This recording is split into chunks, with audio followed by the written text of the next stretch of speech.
Hello, everybody, and welcome to the 18th episode of the Game Design Archive with Edward and Ludwig. I'm Ludwig, and as usual, I'm here with Edward. Hello, Edward. Hello. Today, we're going to talk about novelty-driven design. So go ahead. Okay. So, what do we mean with novelty-driven design, I guess, is the first point. Mm-hmm. Well, it's this thing that, but I think you'd agree, right? That that we see a lot in modern. I don't want to use the word modern. I don't like the word modern, but like in newer games and how they approach marketing, I guess, is the word. Okay, so if we take it back first. Yeah. What were you gonna? I think it's something that's like in design in general. Yeah. Like it's very, very in fashion, I guess. Yeah. To focus on novelty. But what were you gonna say? Yeah, I was gonna bring up a point about if we go back, a lot of innovation was done through technical means, right? So it would be like if we take Doom, for example, original Doom. Mm-hmm. It wasn't the mechanics that sold that game, it was the graphics, right? Mm-hmm. And that's been like a thing for a while, or it was, right? With like, it's bigger worlds, more whatever, bigger games, better graphics, whatever. Hundreds of hours of cutscenes. Yeah, stuff like that. Because at some point it was actually interesting, right? Because there was a lot of stuff happening. But at the moment, it's sort of, I don't know about you. I think games are looking worse and worse, actually, because they're doing all this weird stuff with like frame generation and stuff, and AI upscaling and stuff, which looks terrible. But that's not the point of today. Yeah. So what was my point with that? My point with that was so that like right now and for a while, people have been trying to figure out ways to stand out, I guess. Mm-hmm. And so they're looking for these mechanics, especially indies, but even bigger studios, because they want to, they want investors and stuff, right? They want publishers, so they need to have this as well. Which is they'll have these mechanics that are,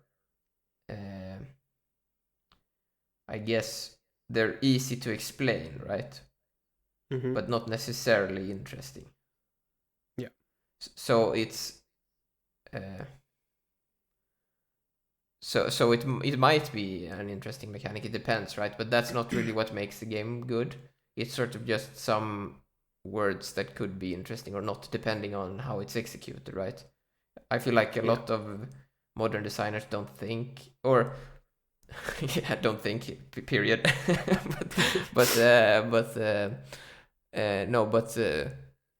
Like the skill of designing games is underestimated, right? Because if you take some like interesting sounding mechanics, it's not really relevant. It's about if the designer is skilled or not, right? Because a skilled designer will make an interesting game with whatever. So I guess, like, just to make your point extra clear, what you're saying is that, like, designers tend to focus on things that are, like, very flashy or oftentimes gimmicky, just because it, like, makes them seem smart, I guess, like a smart designer in a way. Yeah, or like genre mashups. It's like, exactly. It's like I can't come up Stardew Valley, but a third-person shooter. something like that. And it's like, okay, yeah, sure. And so like it kind of makes sense why they do that, because if you have someone that's outside of that, right, like a investor, that's easier to get money to do that, right? Yeah. But the point is that it's not really relevant if it's Stardew Valley only or a third-person shooter only or both of those. It's what is relevant is how skilled the designer is, right? Yeah. So I guess that brings us up to the next point, which is that simple design can be deep, right?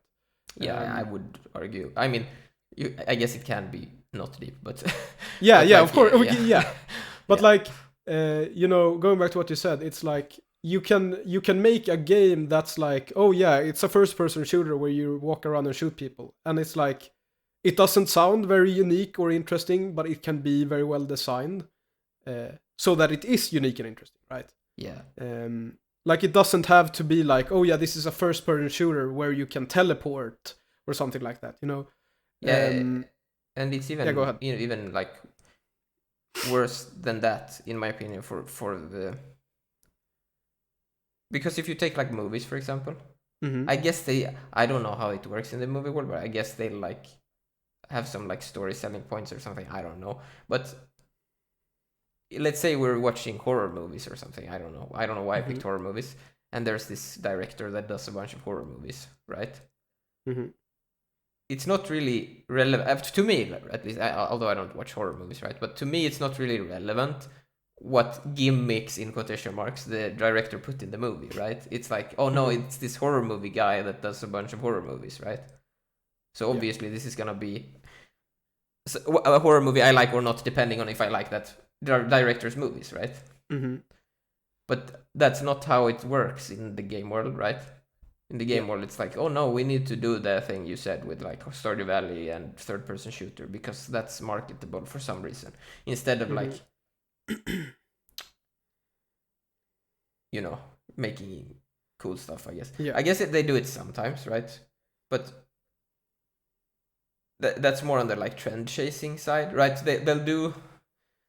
I guess there's like two schools of thought with this, right? So it's either the gimmicks or whatever, or it's the trend chasing, right? So it's like, because I mean, you know what I mean, right? Every single multiplayer game at the moment is an extraction shooter, for example.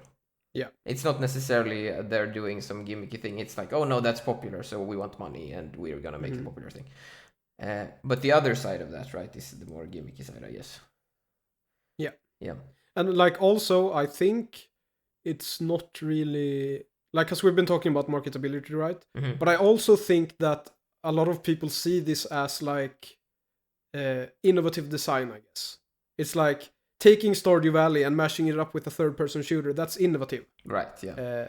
People will say that, right? Yeah. But obviously we would argue that that's not true. It's like, it's a very like surface level thing to do. It's like, oh, I take this thing and then I put it together with this thing and it's a new thing. Yeah. It's like, no, like try to actually like solve some interesting problem, like provide interesting gameplay. Yeah. Don't just do random stuff that sounds cool, I guess. Yeah, because the problem is that I don't want to say that is not interesting, right? Because it might be that the person making that game is good at understanding why those two things are interesting and putting them together.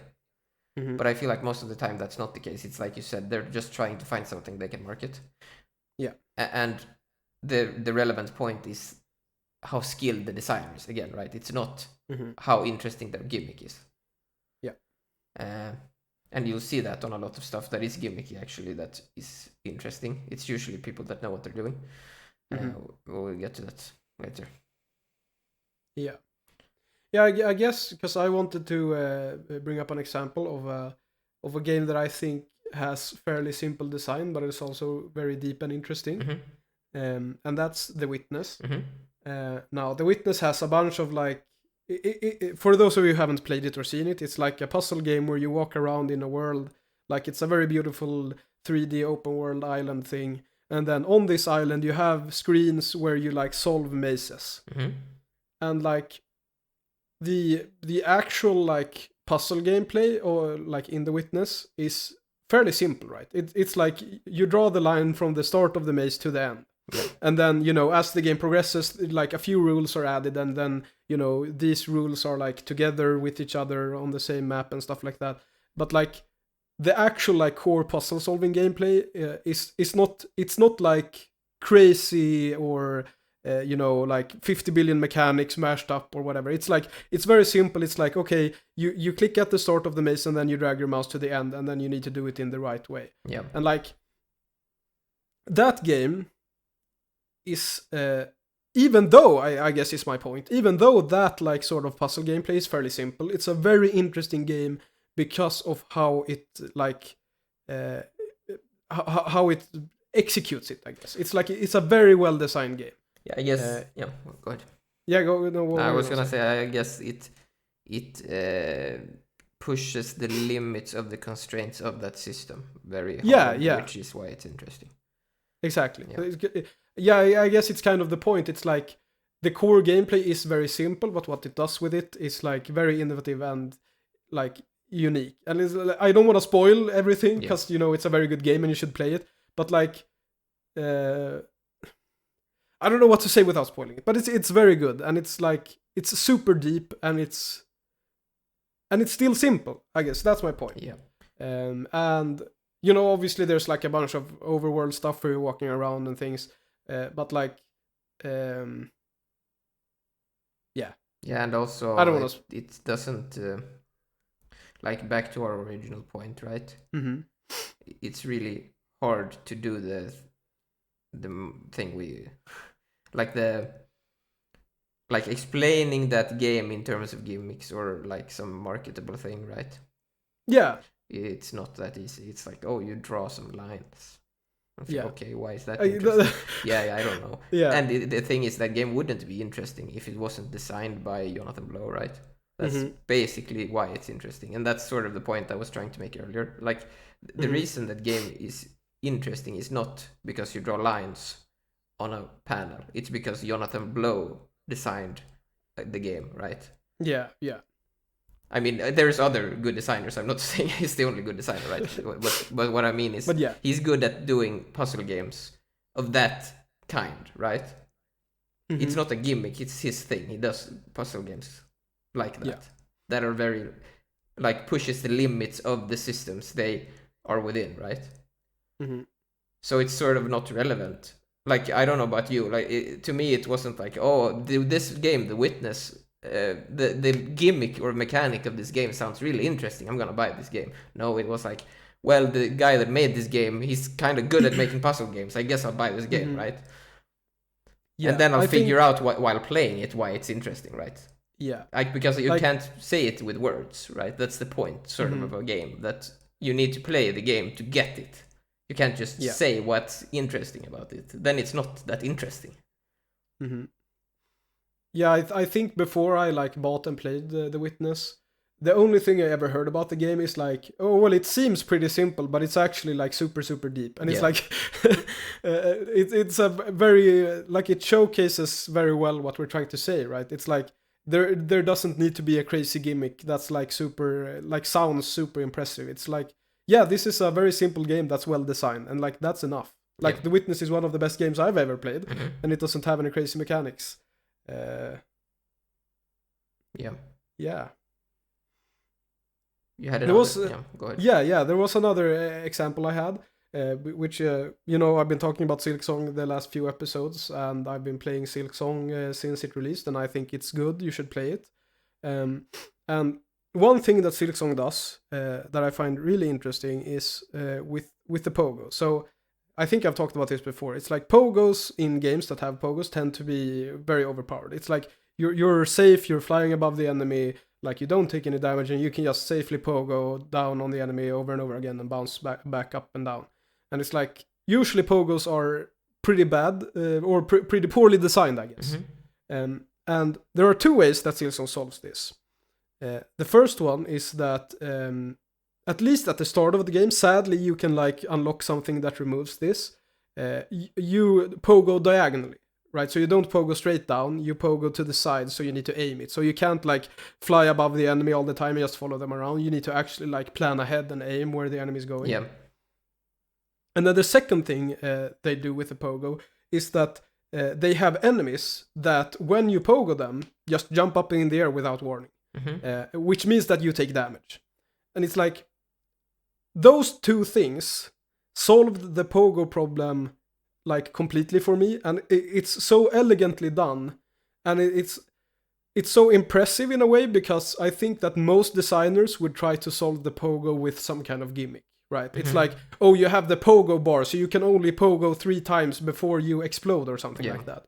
And it's like, no, they just changed how the pogo worked very slightly, and then they changed how the enemies worked very slightly, so that the pogo wasn't overpowered anymore. And like, all of a sudden, it's a super interesting mechanic that like yeah, it's just so well done, and it's in such a simple way, right?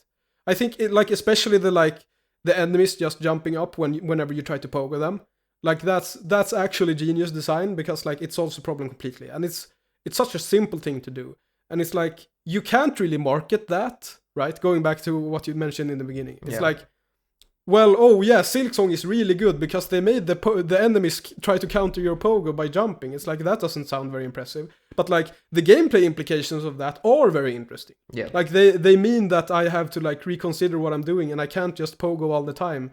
Like yeah, it's such an interesting thing, I guess. Yeah, that's what I'm trying to say. Yeah, and I guess that game in general is not like Silksong. I mean. Mm-hmm. I mean, they did pretty good, I would say, right? And I wouldn't say that game is driven by any ideas. I mean, in general, right? It's sort of like, because, yeah, I guess I don't know, because it's sort of obviously just well designed. I guess is what my point, right? They're not like, oh, it's just a Metroidvania, right? They're just in quotation marks, right? But you know what I mean. Yeah, I think Hollow Knight like owes a lot of its marketability, I guess, to like the theme. I think the it's graphics, a very like graphics and theme, like the whole like vibe, I guess, of the game.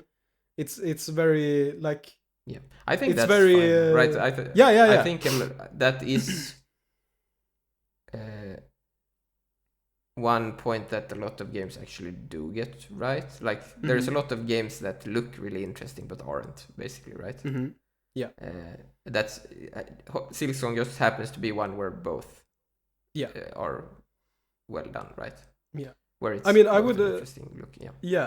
I would say, like, going back to The Witness, I think The Witness like successfully marketed itself in a way by like being very what's it called, like, I mean, mysterious, nice. I guess.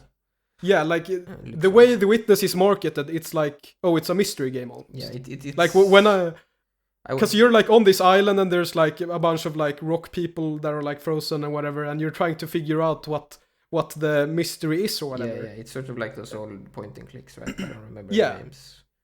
Like stuff like that. Yeah, like that theme. Maybe it was even going for that, actually. I don't know. I do think so. So I mean, theme obviously matters a lot. We've already talked about that before. I want to bring up another example, actually. Go ahead. From last week. Oof. Which is Red Pulse? Yes, Red Pulse. Yeah. Because when we talked about it last week, we did struggle, actually, to articulate why it was good, and that's sort of this, like, it ties into what we're talking about today, right? We just said, well, it's just good, right? Basically, I mean, we said some things, but and that's sort of the point here, right? It's that game did not have, I guess it sort of had, like, you could argue the gimmick is that it's bullet hell and run and gun or whatever, right? But it's not a gimmick, really. Like, it's all of these like small designer decisions, right, that makes it interesting. Yeah. And that is, I think, the reason why that's not more like people don't focus on that as much, especially in like designer circles. We'll get to that later, like game designers when they talk about, you know, like game jams and stuff. We'll get to that.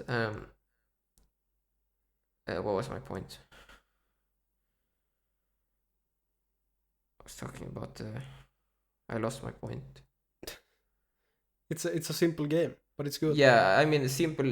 I feel like, and the same with Witness, right? It's rude to call them simple because they're not simple, right? They're kind of complex because they're really hard to make that well. That those designers that made those games, but it's sort of all these small decisions that you can't teach, and I think that's why they are also not. Because this applies to other things than games. This applies to most things you learn, right? Where people will be drawn to these ideas, right? Of like whatever stuff. What is my point? Like how do I say this? Like things they can say with words easily, right? It's sort of like I don't have a good other example, but any skill you want to learn, it's always a lot of like small details that makes the difference, right? But people are always looking for the shortcuts, I guess. Yeah. And this is sort of the shortcut. This is where you do the genre thing, and you think you're so smart, but it's like it doesn't matter. Like the gimmick is not interesting at all. It's the designer that makes it interesting or not, right? Yeah. Yeah, I guess to make like a music analogy, like it seems like a lot of game designers are focused on making the most epic guitar solo ever. Yeah. But like don't really care about the rest of the song. Yeah. And it's like, well, this song has a really cool guitar solo. Okay, but what about the rest of it? And it's like there are a lot of very good songs that I've listened to that don't have a guitar solo.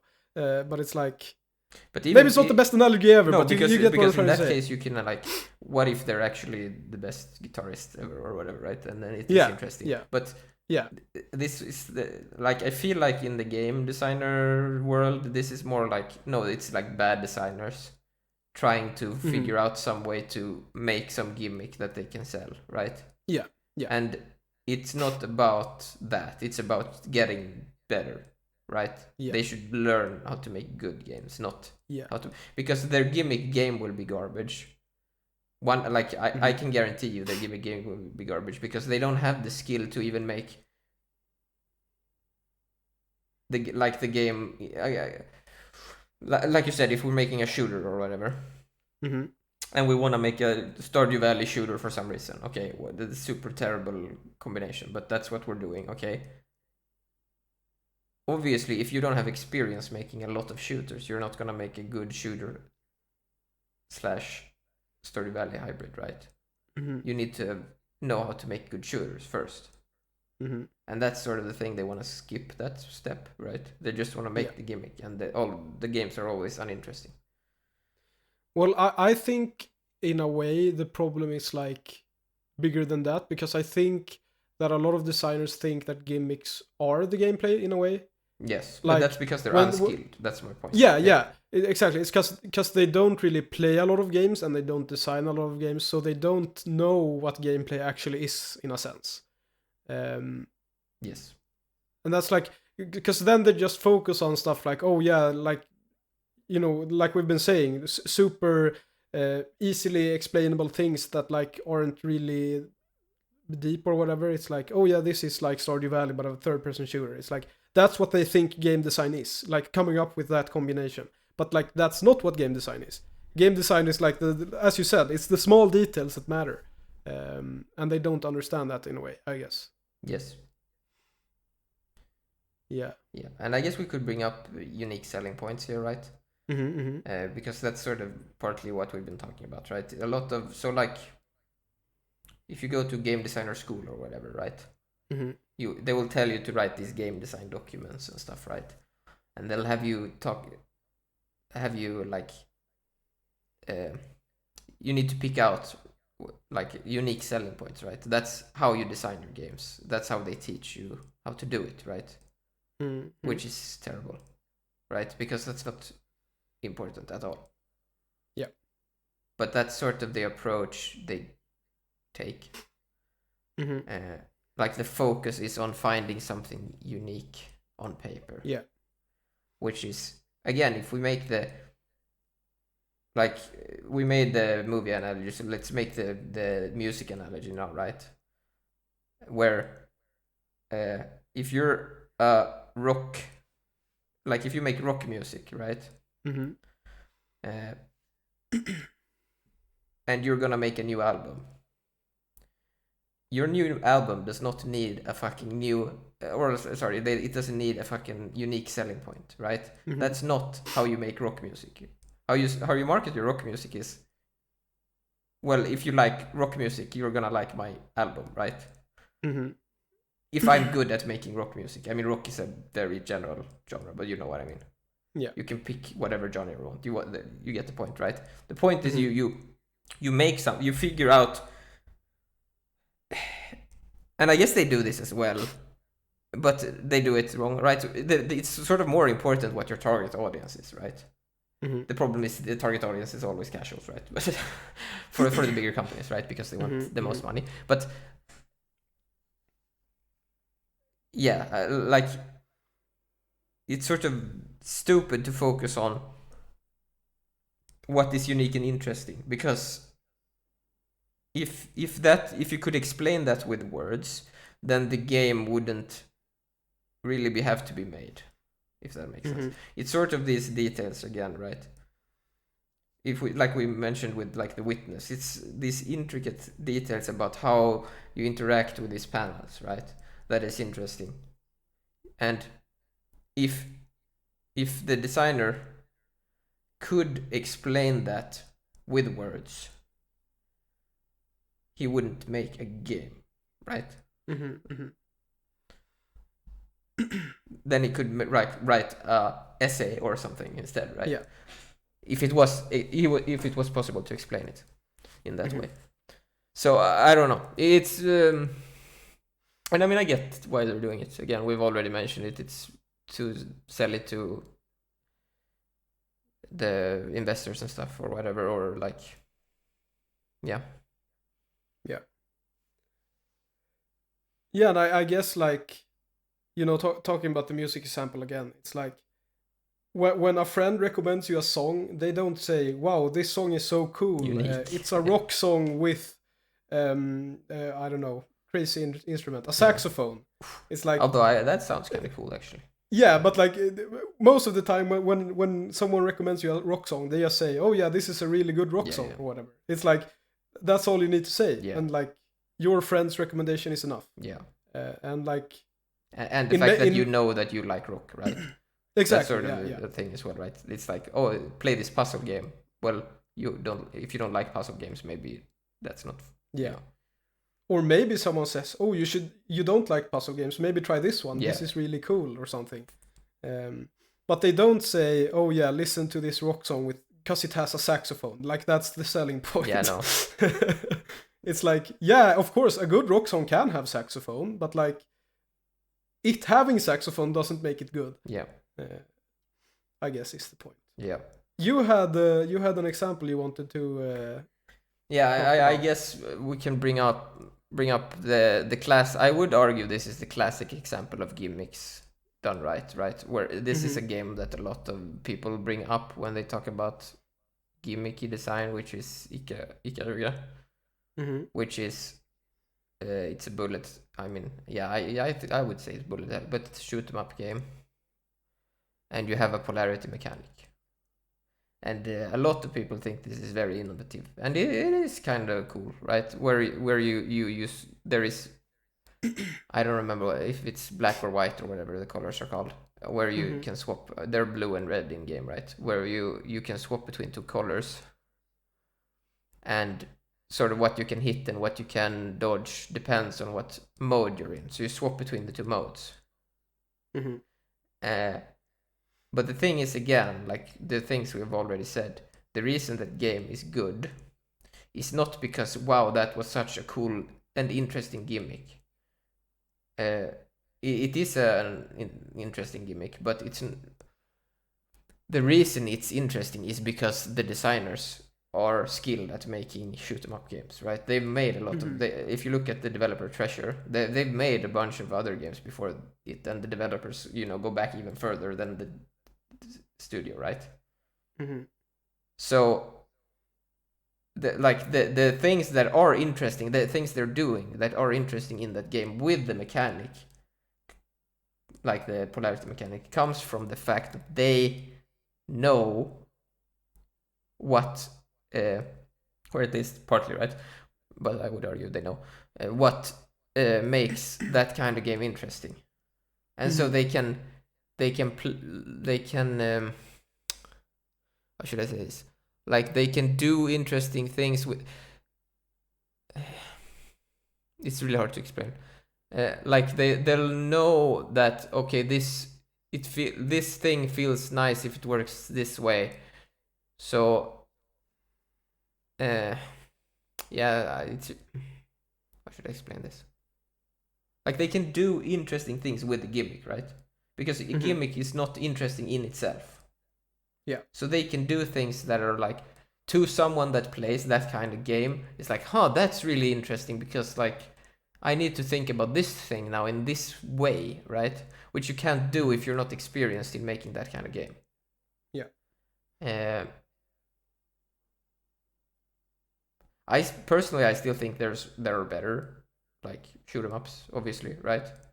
But it's definitely not a bad one. I wouldn't argue that. But the way people talk about it is like, oh, this is the peak of gimmick design or whatever, right? And I don't know. To me, it's definitely a really good game, but I feel that like focusing too much on the gimmick of that game is an issue because it's actually not what makes it good, right?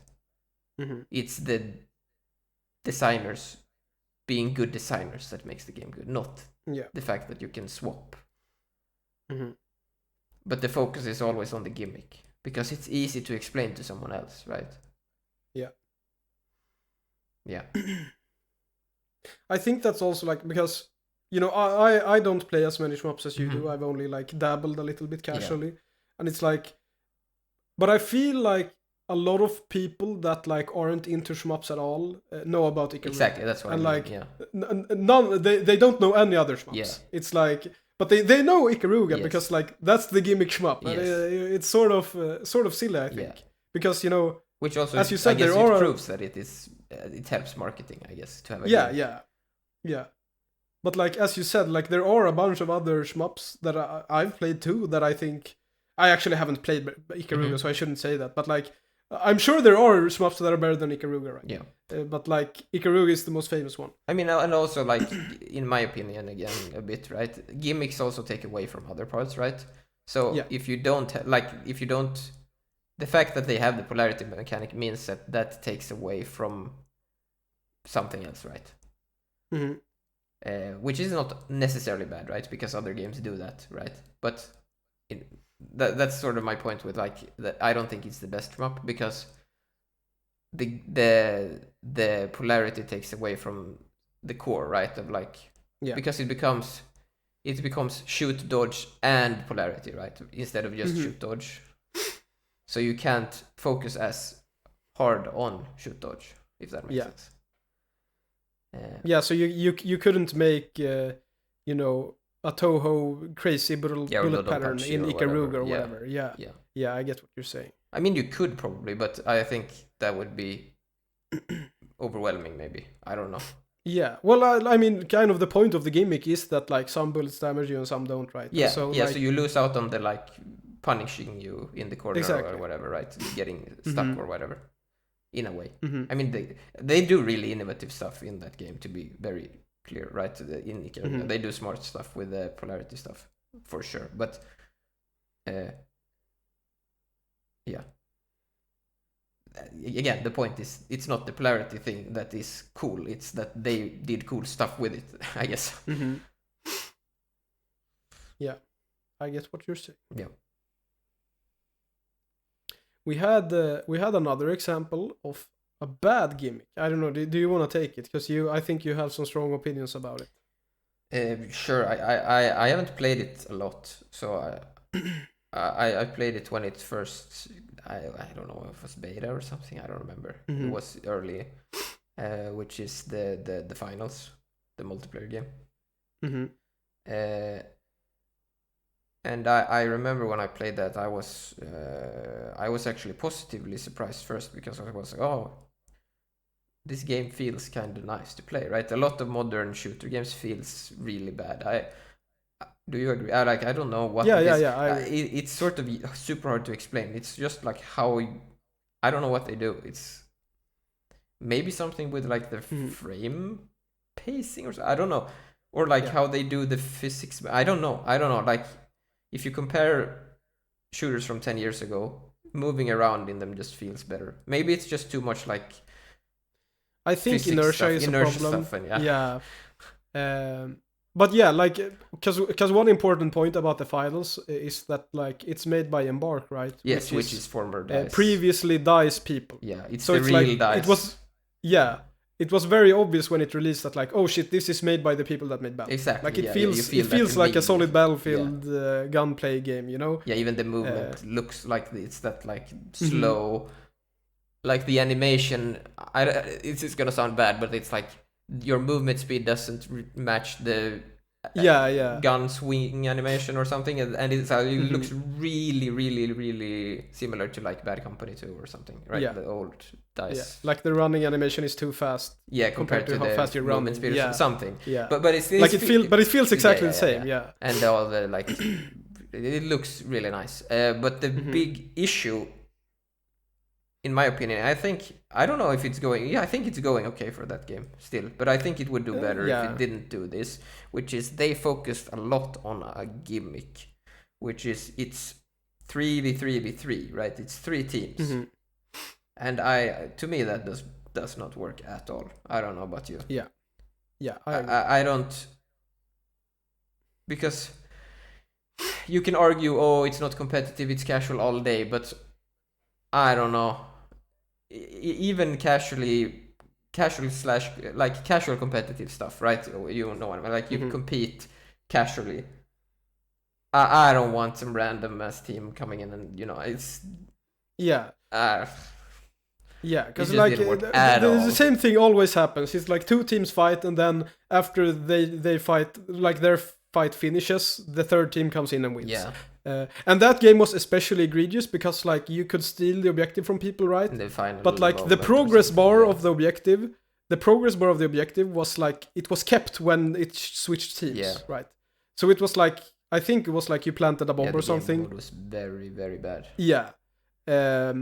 But like so you could like take over the bomb thing, the timer, because there was a timer that ran down. But like when you took it over, the timer was kept at the value that it previously was at. So it's like if you swoop in the last 5 seconds, you automatically win because like they can't retake it in 5 seconds.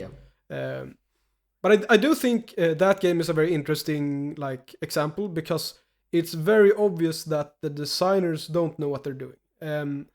I mean, the reason for that partly they do because they made the Battlefield part, right? So the gunplay feels kind of nice, but the gimmick. But I mean the like game mode.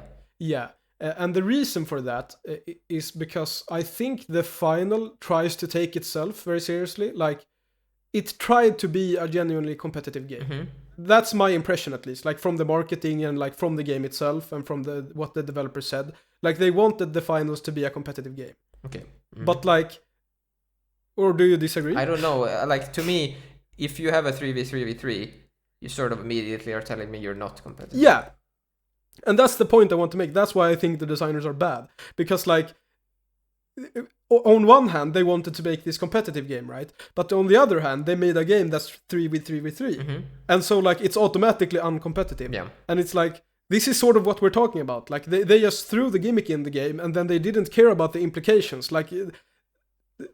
You need a good designer to see these things. Like that's a very obvious thing, so you don't really need a good designer to see that that's a bad idea. But like for some of these gimmicks, you throw them in and like there's a bunch of implications that like aren't addressed, and it leads to a very terrible game. And I think the finals is one example of that. Yeah.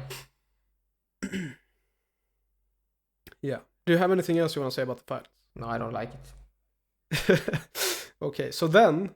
Perhaps it's time for me to go on a rant, because I've mentioned previously on the podcast that I do enjoy, or perhaps I should say did, because I haven't played any in a while, RPGs. And however, there is a genre of RPG that I don't enjoy, and that's the CRPG, and especially modern ones. And the reason for that is that basically all CRPGs are based on Dungeons and Dragons. And Dungeons and Dragons is a terrible system. I'm not going to go into that today, but it's like, if RPGs weren't based on Dungeons and Dragons, they would be way better. I mean, there's probably parts in there that are... But I feel like a lot are based on that are good as well.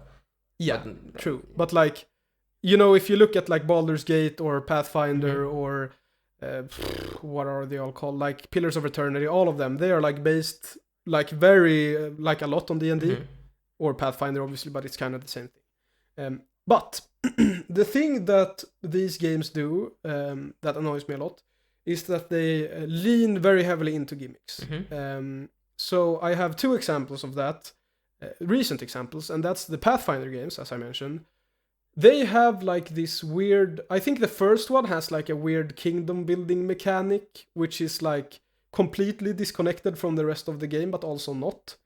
So it's like you have the RPG gameplay, and then like 10-15 hours into the game, you unlock this like kingdom building mini game, which like you need to manage your kingdom and like manage resources and stuff. And it isn't a deep system. Like it's obviously not, you know, something they added because they thought the gameplay was interesting. Yeah. It was something they added because it's like, oh, what if we make an RPG where you manage your own kingdom? Yeah. Like an RPG where you're the king. Like that's very obviously the like spin they wanted to put on it or whatever.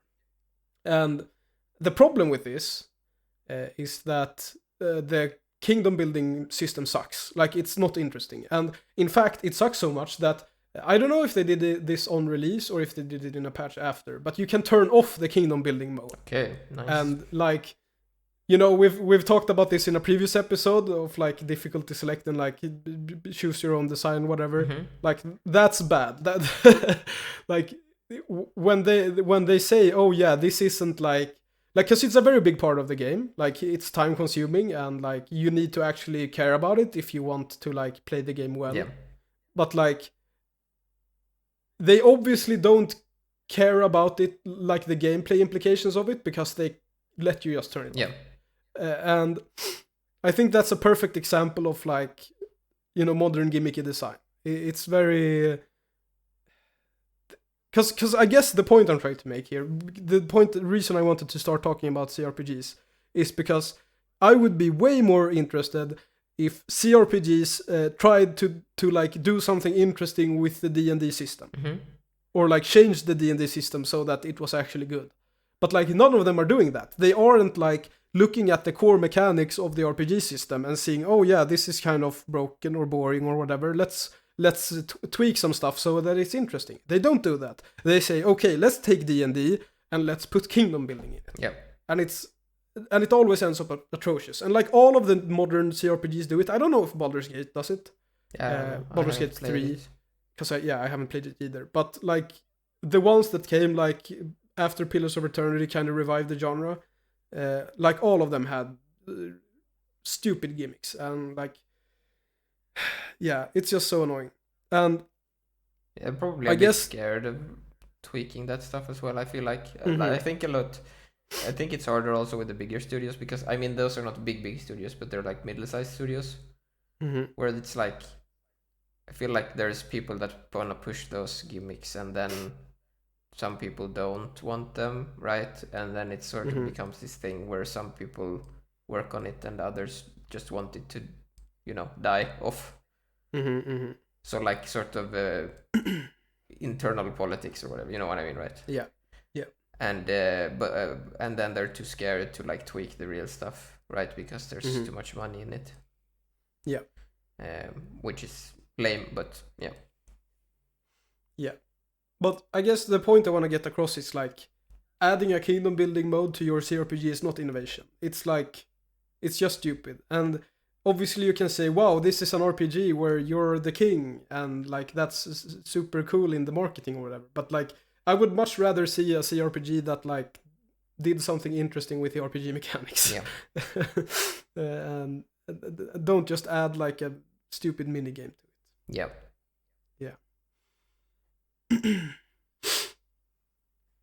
Yeah. Should we move on to game jams perhaps? We have some heated things to say. Do you want to go first with game jams? Do I want to go first? I don't know. Yeah. Go ahead. I can go ahead.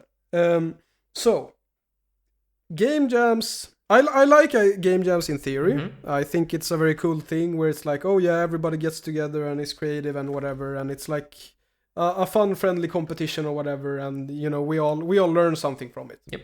The problem I have with game jams is the themes, and I guess it's sort of as well, but yeah, but like the main thing is like the philosophy around the design in game jams, because game jams are always focused on like doing the most gimmicky stuff ever. Like that's when you look at game jam games, they're always like, if you look at the like top 10 list of whichever game jam you want to look at, all of them have like weird, insane, super creative gimmicks. Like I'll give it to them, like they do some crazy, insane, creative gimmicks, but like when you actually play the games, it's like, okay, it's cool for like 2 minutes, but then when you get the gimmick, it's like not really that good of a game most of the time. Yeah, and it's also the gimmicky ones that win or whatever, right? Yeah, that's true. I mean, I guess it's usually the good ones as well, because usually a good designer is better at designing a game around a gimmick as well, right?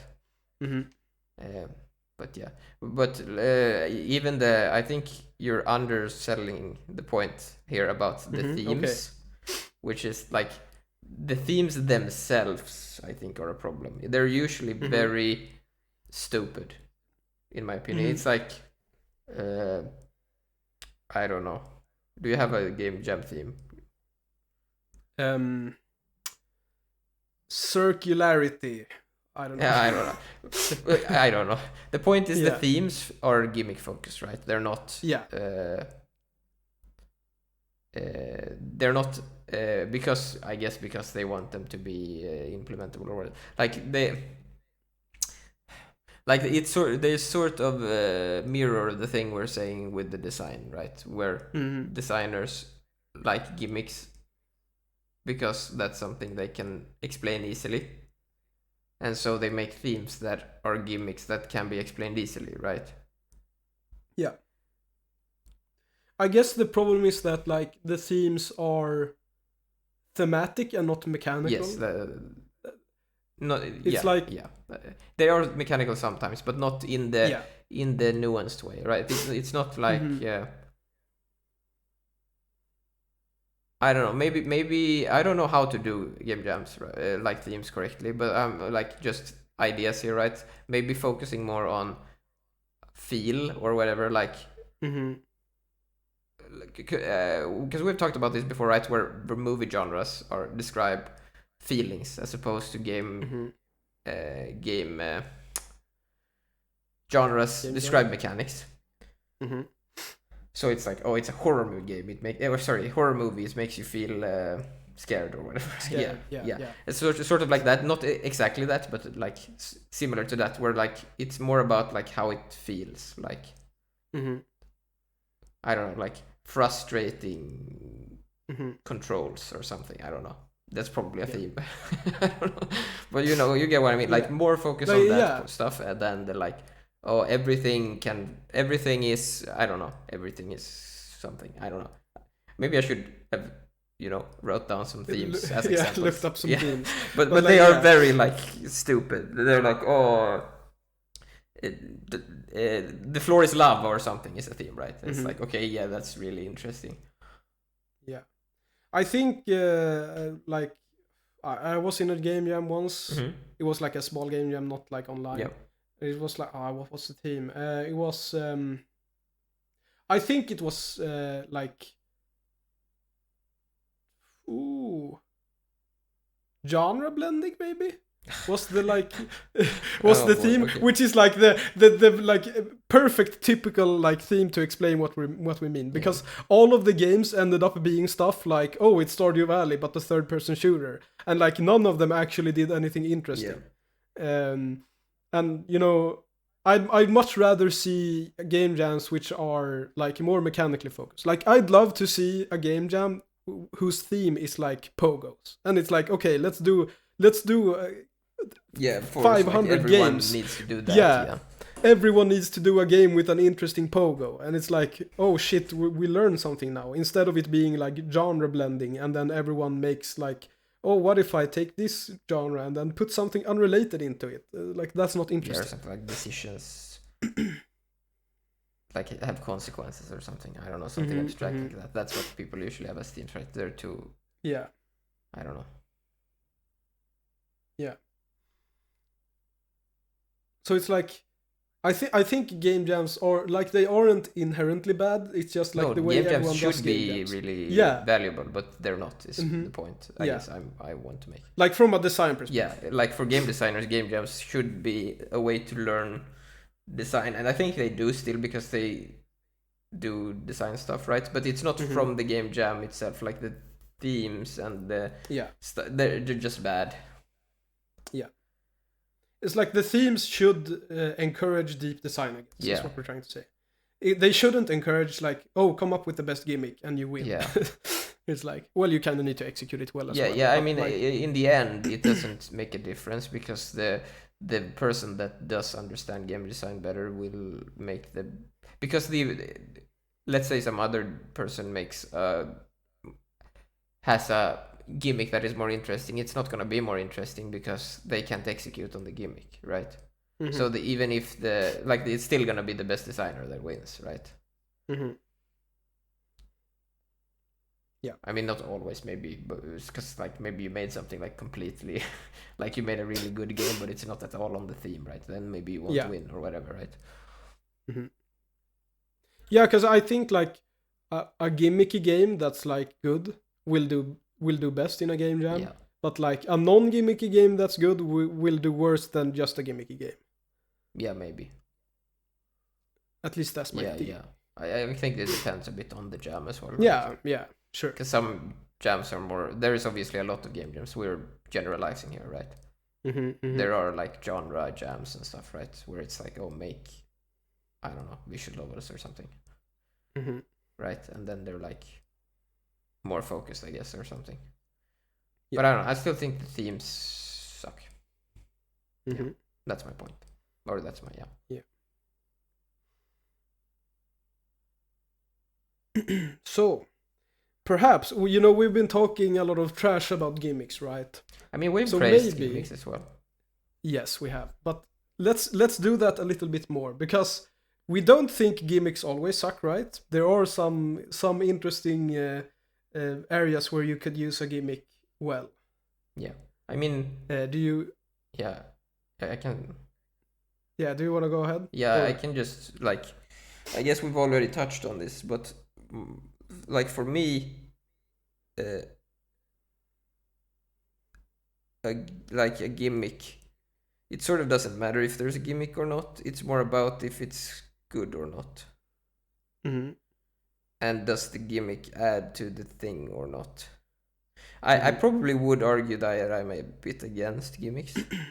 Like, I prefer games that are not gimmicky. Yes, but I do have a counter argument here. Yeah, go ahead.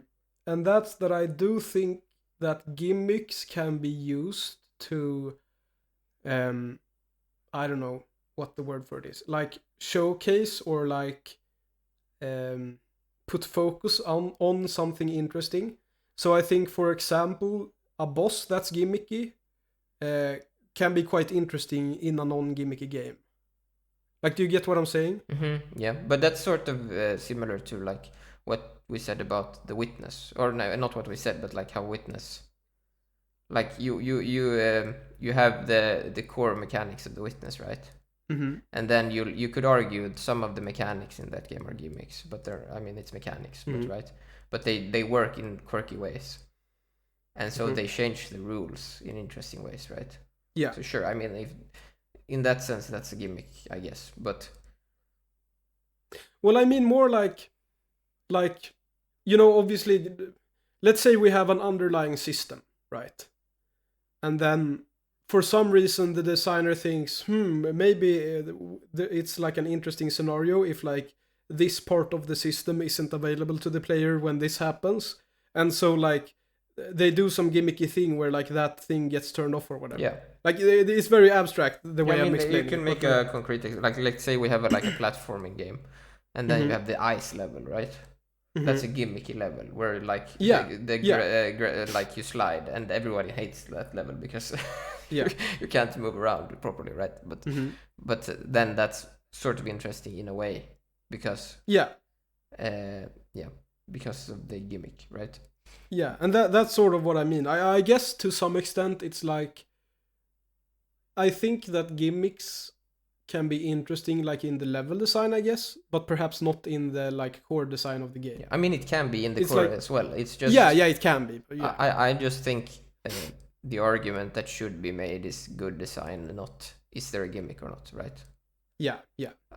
So to me, like there can be a lot of gimmicks if they're executed well, and then they're kind of not gimmicks, right? Because they're just good. Yeah. And I think like that focus on that, we need this again unique selling point or gimmick or whatever to like, because that brings in the people, and I don't know, maybe it does, but again, that's not how I pick what games I want to play. I don't go, oh man, this game has this really cool idea. I go like, is this game the kind of game I would enjoy playing? Or sometimes I don't, because play a lot of games or whatever, right? So sometimes I don't even care if I would like it. I just like it. Yeah. It's like I look at the screenshots and it's like, yeah. Or like it's some designer or something has said that this game is good and it looks garbage, but I don't care because this other person said it's good, so I'm gonna play it because it's gonna be good because this person said it, right? That's the kind of person I am. I don't really care what I think. Yeah.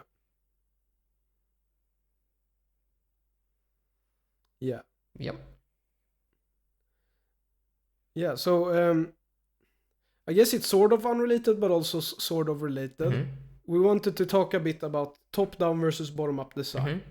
And I guess it's actually related to what we just talked about. Because, like, the idea is that, top-down design is where, like, the designer decides what's in the game. And it's like, this is a game where we have Stardew Valley and we combine it with a the third-person shooter. Decide what's in the game. Yeah. I get what you're saying. Sorry. But, like, because it's kind of hard to explain. I guess it's easier to explain bottom up first. So it's like bottom up is like when the designer looks at the game and they see what does this game need, and like sort of they let the game design itself is the usual way you explain it, right? It's like system driven, maybe, I don't know. Yeah. Well, not necessarily because you can top down design a system, but like can you? Yes. I don't know. You can just say this system works in this way, and then it does, and it like doesn't matter if it's good or bad. Tweak it, I guess. But so in my mind, when you do bottom up, you create a system and then you explore the system, whereas top down, you change the rules to create what you want. Yes. Yeah. So I mean, that's not following the system. That's going against the system. However, I have an analogy here I want to, which I hope sort of explains the way I look at game design, and that's that game design is a lot like cooking, in the way that the chef, sure, he decides like what's in the dish, but he can't do whatever he wants, right? Like if he combines ingredients in a way that makes something disgusting, it's gonna taste disgusting. And like it's the job of the chef to find flavor combinations that actually taste good. And I think this is very like analogous to game design, as I said, because like a lot of people I think see the game designer as the guy who decides what's in the game. And I think that's why like gimmicks are very in fashion, I guess. It's because people have that view of game design. But like what the game designer's job is actually to do is to like look at the game and see, what does this game need? What if I change this a little bit? Does it taste better or not? Whatever, you know. Yeah. And I think this analogy also works very well because it's not only about like the concept of the dish, it's also about the execution. So like if the chef decides to boil the steak, like that's a very, very weird way to do it, right? Very unconventional way to do it. And like maybe it works, but like the execution is important, right? Because if you have a steak with fries or whatever, you want a very well seared, like nice crispy steak, right? And you want it a bit pink on the inside. And it's like that sort of thing doesn't seem like this culture, because I think a lot of people understand that about cooking that like aren't into game design or like aren't into cooking, I guess is what I'm trying to say. Like someone who isn't a chef understands that the chef has to do these things. Yeah. But it seems like a lot of people, even who are game designers, don't understand that this is also what the game designer has to do. And that's why I like this analogy, I guess. It's like, yeah, because it goes back to this top-down versus bottom-up thing. It's like a lot of people think that, oh, well, if I'm the chef, I can throw whatever I want into the dish. And like, that's not true, because if you do that, it's going to taste like shit most of the time. So yeah, I don't know. Do you agree? Do you disagree? I think it's a little bit different from top-down and bottom-up, because, I mean, it's not... Obviously, it's also limited by the laws of physics or whatever. Like, you can't use the oven for too long or whatever because it'll burn stuff. But because the... Like, what would then be the... Like, would the side dish or whatever be the top-down then? I guess. Well, because what you add to it, because in cooking you can't do whatever you want physically, right? I mean, I guess. Well, you can burn the steak if you want. I guess. But like, yeah, you can't put the steak in the oven for like 300 hours and expect it to taste good. Yeah. But like that's also my point. You can't do that with games either. Like. Yeah, that is true.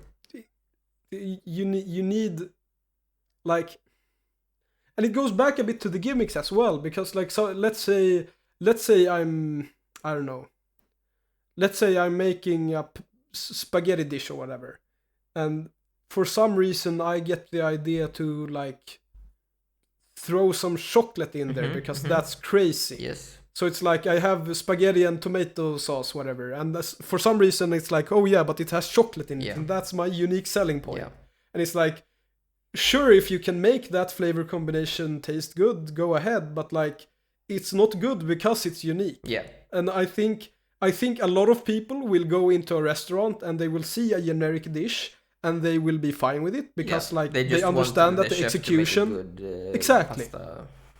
Exactly, because they trust that the chef like has deep knowledge and has thought about this for very long and has like experimented a bunch and can make a fantastic pasta dish. Yeah. They don't care if it's like if some like mediocre chef threw chocolate in it. Like people will say he's insane. Yeah. But like that's not the case with games, which is weird because it should be. Yes, I agree. Yeah.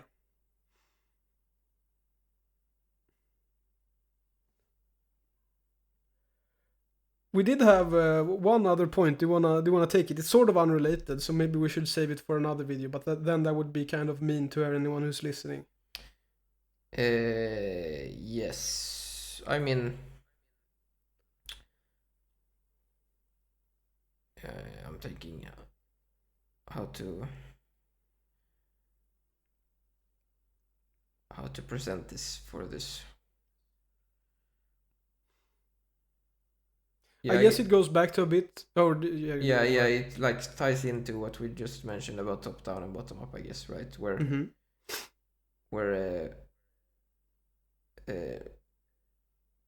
we feel like a lot of designers have a lot of ideas, and they don't. It's actually sort of very similar to what you just said, so it's sort of the same thing, where like they'll have all these. So if let's say it's not one dish, let's say it's like you have like spaghetti but then you have like fries with that or something, and then you'll have like I don't know something else like a hot dog.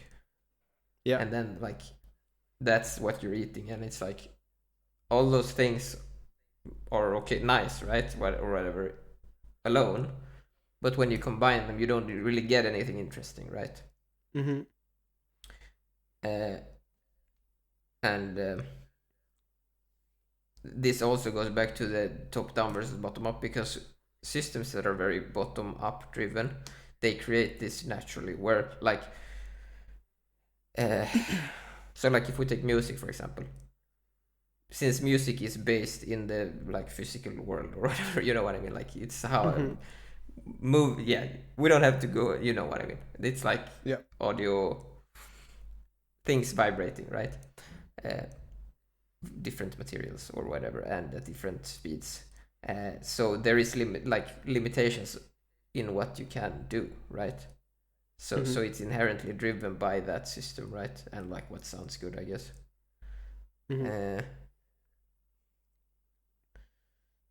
But with games you can cheat the systems sometimes, and that can so that's where top down comes in, right? Maybe you could argue that music is top down sometimes. I don't know.